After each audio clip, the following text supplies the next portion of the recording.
Hello বন্ধুরা, good evening. আমি সুস্মিতা। আমার আরও একটি নতুন ব্লগে তোমাদের সবাইকে স্বাগত জানাই।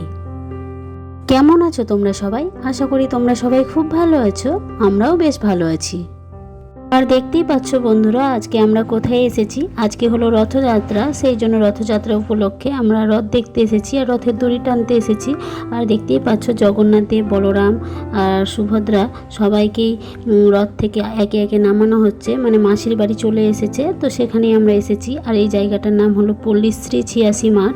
প্রতি বছর ইস্কনের উদ্যোগে এই মাঠটাকেই মাসির বাড়ি করা হয়, মানে জগন্নাথ দেবদের, তো সেই জন্য এখানেই আমরা এসেছি।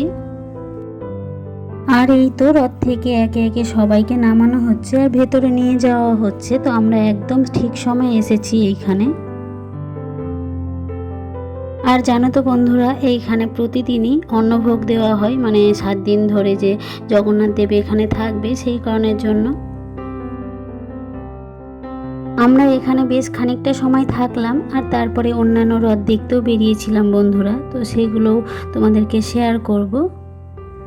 জগন্নাথ দেবকে কি সুন্দরভাবে নাচাতে নাচাতে ভেতরে নিয়ে যাওয়া হচ্ছে। আর এই তো আমিও ভেতরে চলে এসেছি, তাই তোমাদেরকে সেই দৃশ্যটা দেখাতে পারলাম আর তার সাথে আমিও একটু উপভোগ করলাম।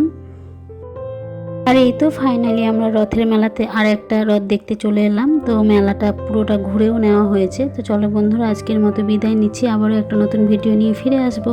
আর এইটা আমার মেয়ে ড্রয়িং করেছে।